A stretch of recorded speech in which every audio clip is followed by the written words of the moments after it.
ওসব প্রেম ভালোবাসা রাখো, এবার একটু বাস্তবমুখী হও।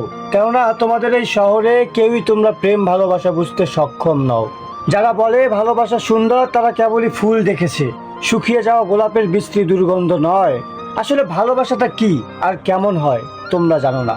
তবে বলি শোনো, তোমাদের কাছে প্রেম ভালোবাসা কেবলই যৌন চাহিদা মেটানোর আকাঙ্ক্ষা। তোমরা প্রেমিক প্রেমিকারা ব্যস্ত একে অপরের শরীর স্পর্শ করাতে। শহরের অলিতে গলিতে প্রতিনিয়তই কেউ না কেউ কারো প্রেমে পড়ছে, আর তোমাদের বিচ্ছেদ হচ্ছে বরাবরের মতোই। প্রেমিকরা প্রেমিকার হাতে হাত রাখে ঠিকই, চোখে চোখও রাখে, শুধু জানতে চায় না কোন আকাশটা তার পছন্দের, নীল আকাশ নাকি কালো মেঘ। জানতে চায় না কোন ফুলটা তার প্রিয়, তার আগেই তারা রাখে ঠোঁটে ঠোঁট। আমি আর কখনো তোমাদের এই বিশ্রী প্রেম নিয়ে লিখবো না প্রেমের কবিতা। তোমাদের এই বিচ্ছেদ নামক উৎসবে হব না তোমাদের সাথে সামিল। এ শহর থেকে ভালোবাসাকে উড়িয়ে নিয়ে গেছে সোনালি রাঙার চিল।